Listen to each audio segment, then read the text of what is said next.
This is a Robin Williams movie that, like everyone else, I think, I've never heard of. Like, I literally was looking at my calendar for what I was going to be watching this week, and I was like, what is The Big White? Like, I don't even know what it is. I don't know what it's about. I don't know anything. And so I went into it very blindly. And it's really interesting. It kind of surprises me that no one's heard of it. Like, I go on, I have a Letterboxd. You can try to find me. I don't know. I think it's R Reviews, so find me if you want. But on Letterboxd, I went on there to post my whatever, and I saw that there wasn't many reviews for it. Like, there weren't many people that rated it. Like, the highest column has like 400 people. And I'm like, what? How have people not heard of this? But anyway, it's free on Peacock if you wanted to stream it there. I think it's free on Amazon as well, so you can check it out there if you're interested. But we're talking about The Big White.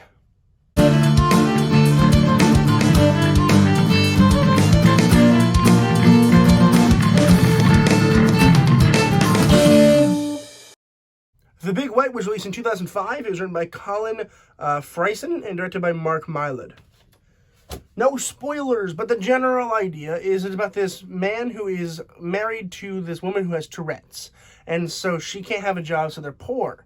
And his idea to get money is to try to cash in his probably dead brother, his life insurance policy, because his dead brother, well, his brother's been gone for years, so he's probably dead. And the life insurance policy holder is like, we're not going to give you any money unless you can bring us a body. If you bring us a body, we can see the body and see that it's your brother, fine. Then he's dead, you can have it. Or you can wait 2 more years, because if you don't see him for 7 years, I guess, then they're like, oh, that's fine, yeah, take it, here's $1 million. So, Robin Williams stumbles across a dead body that some other kidnapper people were throwing away in a dumpster. And he takes the body, and he's like, this is my brother, give me money now. And then that's when it kind of splits off into many different plots. So we follow Robin Williams as he is trying to convince the insurance policyholders that it's his brother and he wants $1 million. We follow the kidnappers who have now kidnapped, kidnap's a strong word, Robin Williams' wife as collateral because they want the body back. And then we follow the insurance salesman guy who is on a mission to prove that it is not Robin Williams' brother.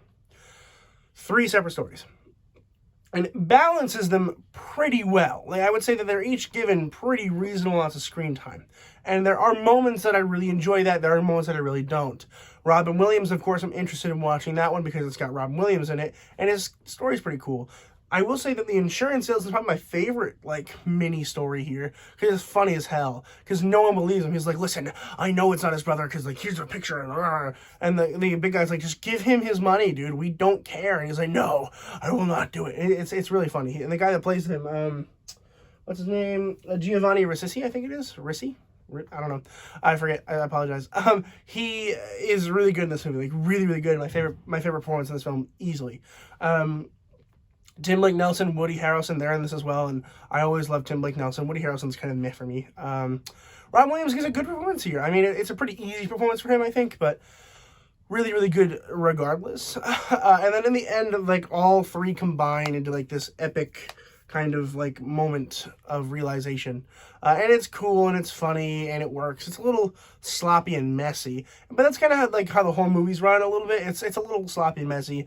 There are moments where, my least favorite, side plot of this is the kidnappers just, holding hostage his wife. Because I don't care. His wife is kind of weird, and, not weird in a bad way, but, weird and, so... The doctors keep telling her she doesn't have Tourette's, but she keeps talking swear words loudly, saying she doesn't have control of them. So it's, a balance of who do you trust. And so the kidnappers take them, and then they kind of, just get to know each other.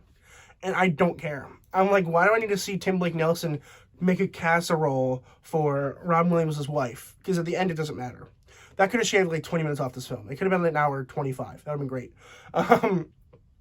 But it is still a fun plot and definitely worth watching. I don't know why people just still haven't seen this. It's free on at least Peacock, probably Amazon. So I would recommend you check it out if you haven't, because it is an interesting film. And I personally kind of like it. I'm going to go ahead and give The Big White a B+. Have you guys seen The Big White? Let me know in the comments below what you guys thought about it. It kind of reminded me of Fargo sometimes, because the cinematography is very similar to Fargo, and it's kind of there's a dead body. I don't know. It's probably not as good as Fargo, but like similar in many ways.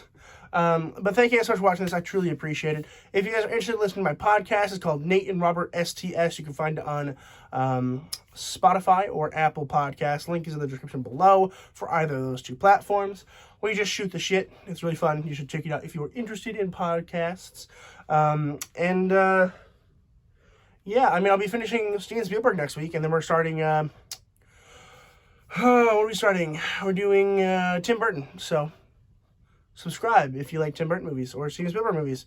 Any kind of movie, because that's what I do here. I talk about movies, so. Anyway, thank you guys so much for watching this video. I truly appreciate it, and as always, keep watching movies and television, stay educated, and I'll see you guys in the next video.